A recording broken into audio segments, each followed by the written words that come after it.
this lecture, we're going to be focusing on 1950s America. In our last lecture, we talked a little bit about the domestic impact of World War II, as well as the domestic impact of the Cold War in the sense of this growing anti-communist fears in the United States and the sort of persecution of accused communists. In this lecture, we're going to talk more about some of the other dominant trends in 1950s America. We're going to really focus on four particular areas that are important in understanding what the United States was experiencing in the 50s. First of these, as we're going to talk about, was the economy and the fact that the 1950s were a period of economic prosperity. We're also going to talk about consumption and consumer behavior in the 1950s. We'll talk about the growth of the suburbs and the decline of the cities. And finally, we'll talk about politics during this era and how that shapes American society. Well, the 1950s is very much, as some have termed it, a golden age of capitalism. It's a period where the economy, after a decade of depression and a decade of war, experiences this boom, this revival, and Americans live better than they had ever lived before. During this decade, there's little price inflation. In other words, the cost of living is not going up dramatically. There's low unemployment. There's a lot of work opportunities available for Americans. And as a result of this, wages are going up. This leads to a rising standard of living. More Americans had better paying jobs, they had more income, they had more money available to spend it, and as a result, by the end of the decade, approximately 60% of Americans have reached the middle class, which is a dramatic number, and in fact, it's really a peak number. This number has been declining consistently since the end of the 1950s. Well, it's a decade, as this poster says, after the total war of the 1940s can come total living. And Americans wanted to live. They wanted to live well. They wanted to live better than they had lived before. Many Americans who had lived through the Depression, they'd lived through the war, and they wanted to live life to the fullest. They wanted to embrace everything there was to embrace about the quote-unquote American dream or the American lifestyle. And so this is really a decade that sees that happen. Now, ironically, much of this economic prosperity of the 50s was a result of the Cold War itself. The federal government spends billions and billions of dollars building up America's defenses, supporting defense contractors, supporting nuclear weapons development, building missile bases, building aircraft facilities, building naval ports, all across the United States. And so all this Cold War spending trickles down to the American economy and creates what President Eisenhower later calls the military-industrial complex.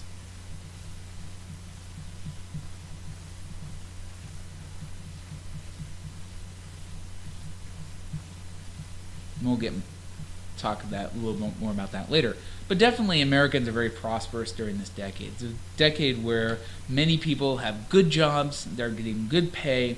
It's also a decade where we see the expansion of industrial jobs for the last time in America's history. And there are more factory jobs during this decade, and the number ultimately ends up peaking during this decade. We also begin to see a gradual shift in the American economy from industrial employment to white-collar service employment. This is certainly a trend that becomes very important in the 1960s and 70s.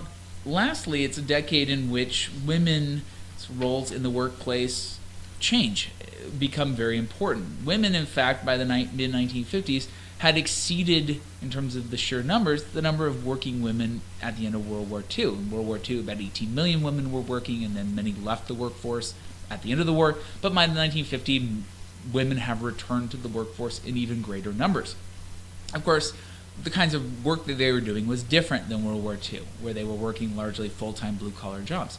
In the 1950s, many women enter white-collar employment on a part-time basis, or in some cases, young women who were college graduates enter the workforce for a few years until they get married, and then they retire to the home to raise children. But women in the 1950s, women's work becomes much more socially acceptable as long as they were working part-time or they were retiring once they were married and going home to raise their children. So we see a lot of working white-collar women during the decades of the 1950s, most of them working to supplement a husband's income or to get access to sort of middle-class things when they might not otherwise be able to afford them. But the assumption was always that when women got married or women had children, they would retire from the workforce and go home to raise their kids. And so, of course, the 50s was a golden era of the housewife, of the woman in the home with all these great new high-tech appliances like stoves and refrigerators, electrical stoves and electrical refrigerators, who spent her time taking care of her children and providing for her husband and living this very, very domesticated, quintessential American lifestyle. Now, consumer behavior in the 1950s also reflects this sense of prosperity. Americans wanted to spend money in the 50s. They had no money during the Depression. Many of them had been unemployed or had been subsisting with barely enough money to live on. During World War II, they had money because they were many Americans who were working full-time, who weren't fighting overseas, had a lot of money, but they couldn't spend it on anything because there were rationing in place. There were restrictions. Many of the companies that manufactured cars and other goods were making tanks and airplanes. And so people just were saving and saving and saving, or buying war bonds, which was essentially saving money, and they couldn't spend that money on anything. So in the 1950s, the dam breaks. And Americans just start to buy. And in fact, the government encourages them to buy. It's part of this American dream. And in the context of the Cold War, Americans' freedom to purchase and buy stuff becomes a very powerful tool in sort of the democracy, the arsenal of democracy of America during the Cold War. The U.S. government goes to great lengths to depict the Soviet Union as a place where people can't buy anything. And Soviet citizens went to the state-owned store and they bought one item on the shelf, and that was it. And Americans, on the other hand, could go to a supermarket and have 50 things to choose from, 50 different types of soap or 50 different types of breakfast cereal, instead of the one breakfast cereal or the one type of soap that you could get in the Soviet Union. So consumption and spending is really used as very much a Cold War propaganda tool by the United States, and Americans are, of course, encouraged to buy as much as possible. It's a decade where we see the development of the credit card. Americans being encouraged to, buy now, pay later, put it on credit. Americans encouraged to buy cars on credit or buy homes on credit, get those 30-year mortgages that meant they could buy a bigger, nicer house, and they didn't have to have a bunch of money up front. Consumer goods also become cheaper during this decade as manufacturing technologies improve, and it becomes easier for companies to make lots and lots of stuff. And so people, because things are cheaper, do buy more. Of course, another influence is that television becomes a popular medium during the 1950s. People get televisions in their homes. Televisions are a great way for companies to advertise. And so Americans have this stream of advertisements flowing into their house nonstop when they're watching television during the 1950s. Ultimately, all this comes down to the idea that endless consumption was part of living a good life. You couldn't be a good middle-class consumer in the United States, or even a real true American in the United States, unless you spent money on stuff, unless you bought things that you needed to buy, or in some cases that you didn't need to buy. Of course, one of the most important consumer goods of the 1950s is the automobile. Again, during the 30s, people couldn't afford to buy automobiles. They were buying used cars, or they were just making do with what they had. During World War II, all the car companies were making tanks and aircraft and other things. But in the 50s, once again, civilian production resumed, and people take all their money that they had saved and buy new cars. So car purchasing just goes through the roof in the 1950s. By the end of the decade, 80% of Americans owned at least one car. Many owned more than that. Many were replacing older vehicles on a regular basis. Every few years, they were buying that new car. They were trading in and trading up to a better, nicer car. And car culture, of course, becomes extremely important in American society. The drive-in movie theater, the drive-in restaurant. Late in the decade, by 1956, Congress authorizes the Interstate Highway Act, which creates these interstate highway systems crisscrossing the nation, providing high-speed transportation options to Americans with cars. And once again, this has a dramatic impact on car life and driving in the United States. So in almost every way possible, Americans are being encouraged to spend money, to buy stuff, to travel, to engage in what would be considered the American dream or the American lifestyle. Another aspect of 1950s America, and one that's incredibly important because it certainly affects us to this day, is suburbanization.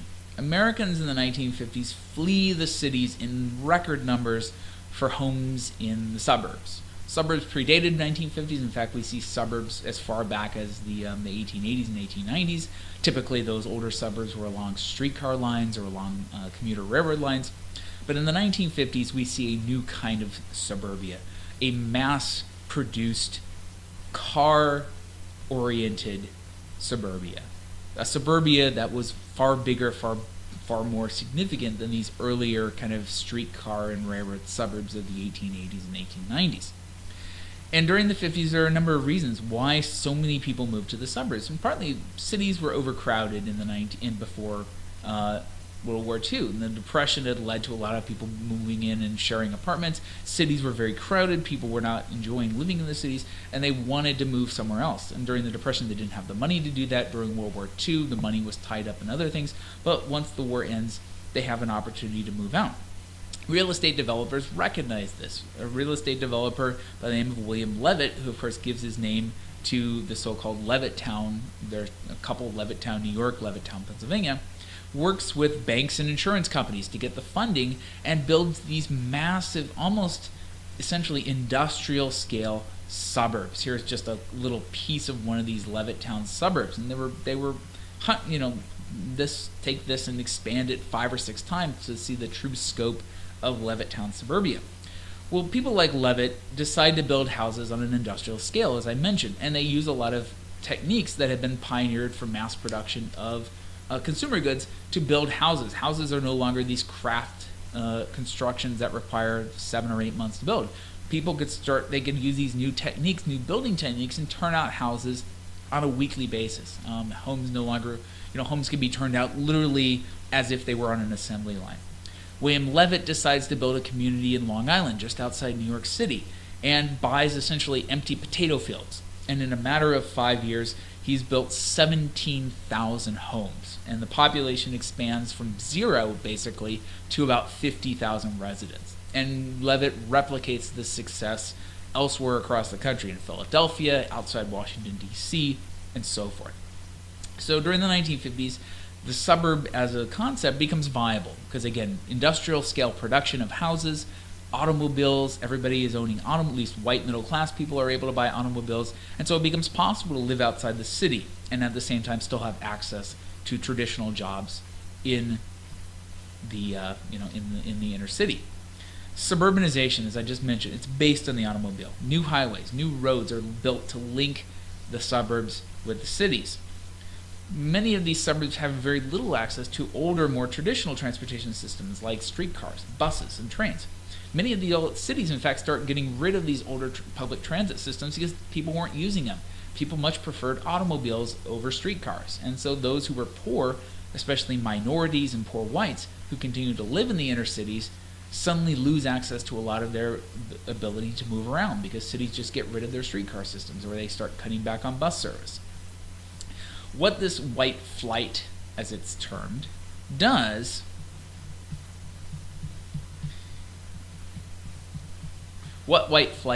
is it leads to a blighting or a decay of the inner city.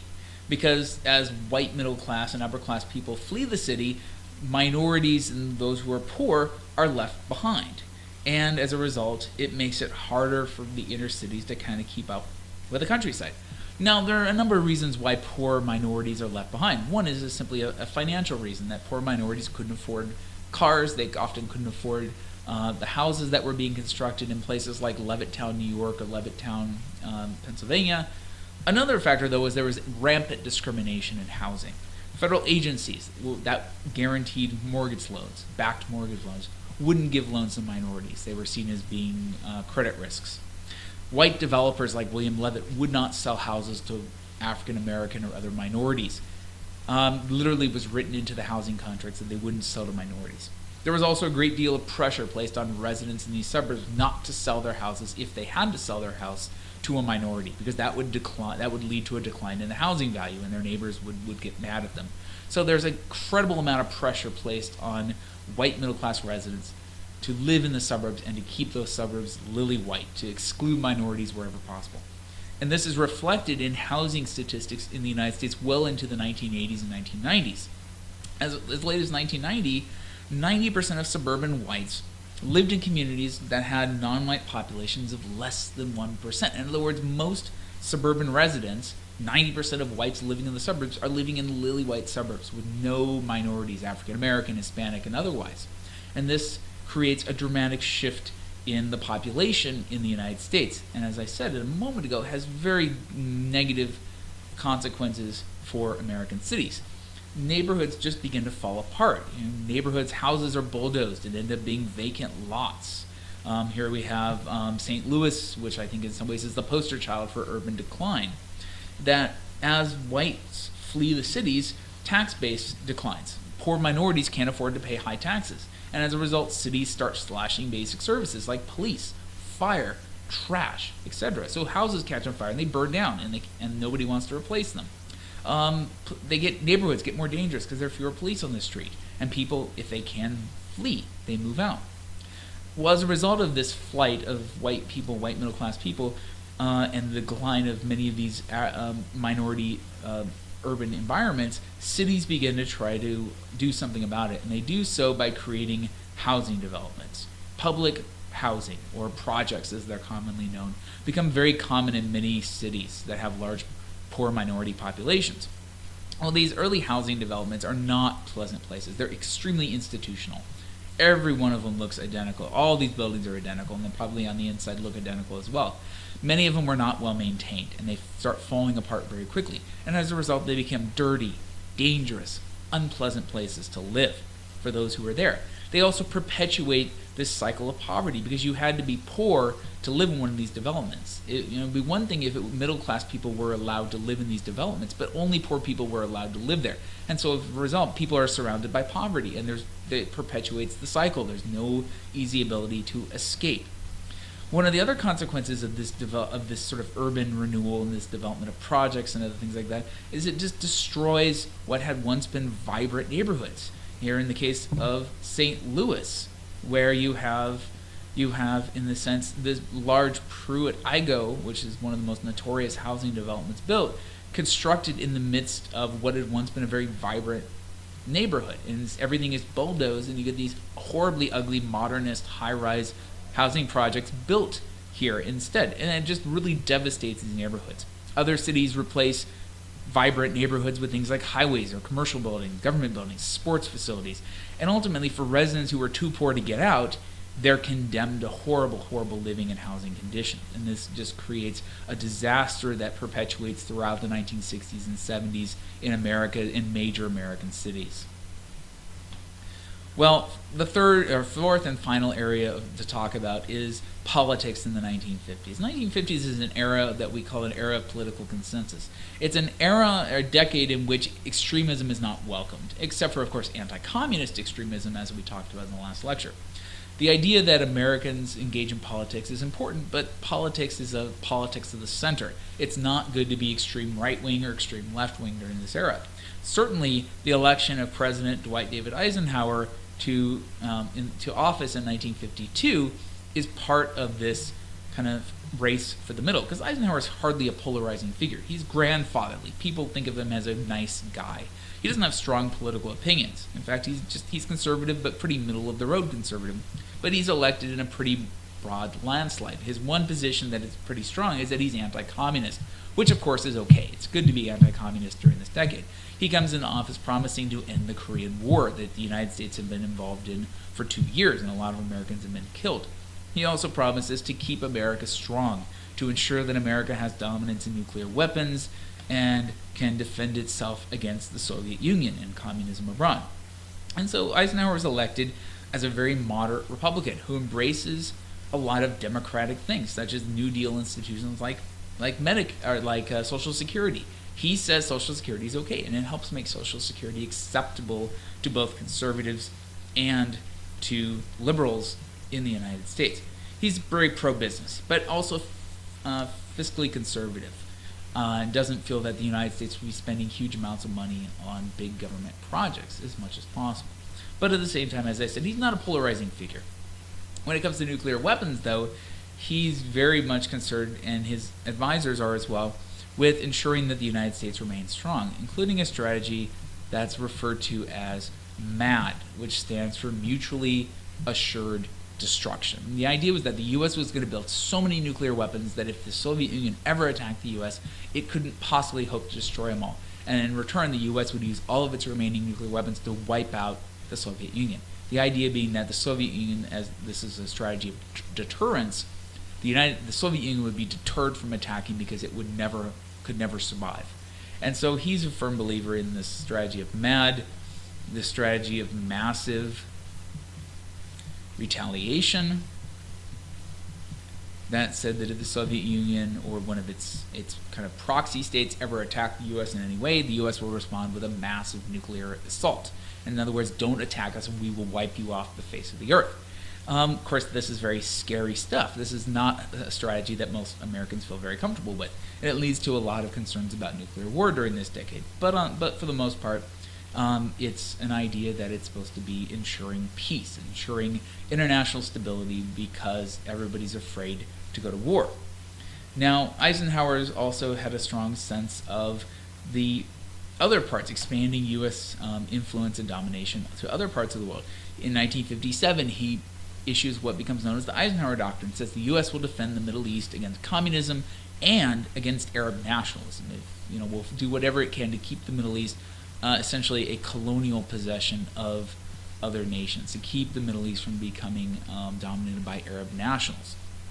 And he also supports the French in Vietnam. He gets the U.S. involved in supplying military equipment and supplies to the French in Vietnam to fight the anti-communist forces there. And so globally, Eisenhower is very proactive. He's very much involved in trying to keep the U.S. strong and trying to fight the Cold War. Whereas domestically, he's pretty middle of the road and encourages kind of moderation and avoiding extremism. The last thing I want to briefly mention in this lecture is that while, of course, the 1950s might be considered a decade of consumerism, of middle-class lifestyle, of political moderation, there's some rumblings below the surface. There are some subcultures who are beginning to challenge this dominant kind of middle-class paradigm in the United States. One of these, of course, are teenagers. Teenagers really come into their own in the 1950s. Mostly, many of them are the baby boomers. So these baby boomers have been born in the late 40s, and by the late 1950s are beginning to enter their teens. And they become a hugely important subculture because much of the popular culture is geared towards them. Movies, books, television becomes marketed towards teenagers because they have money and they're willing to spend it. Teenagers, by and large, begin to reject many middle-class social and cultural values and embrace things like rock and roll that promotes sex and rebellion. Listening to music that kind of blurs the line between what's considered to be socially acceptable and what's not. A lot of rock and roll especially comes out of blues traditions and African American culture, and teenagers begin to embrace many of these certain African American cultural traditions, which really starts to freak out their parents. So teenagers are definitely a force to be reckoned with, and something that we'll see in future lectures begin to influence American society in the 1960s. Another group that has an influence on 1950s culture, very much below the surface, but later on becoming more public, are a group called the Beats, sometimes also known as beatniks. The Beats are very much a subculture problem, mostly in cities and some college towns, who are also sort of a underground scene. They embrace drug use, embracing sexual experimentation, personal freedom, becoming they try to set themselves apart from the mainstream community by adopting their own special lingo and their own words and own kind of places to hang out. Coffee shops especially become a popular place for Beats to hang out. But once again, they provide a breeding ground for this emerging countercultural movement that breaks out in the mid-1960s as being a hugely important force, as the teenagers of the 50s, as the Beats of the 50s become kind of the countercultural rebels of the 1960s and have a huge impact on American society. And we'll talk about that in future lectures. So certainly the 1950s is a decade of prosperity, of very moderate, middle-of-the-road behavior, but at the same time there's some interesting cultural forces brewing that do have an impact on the United States in the following decades.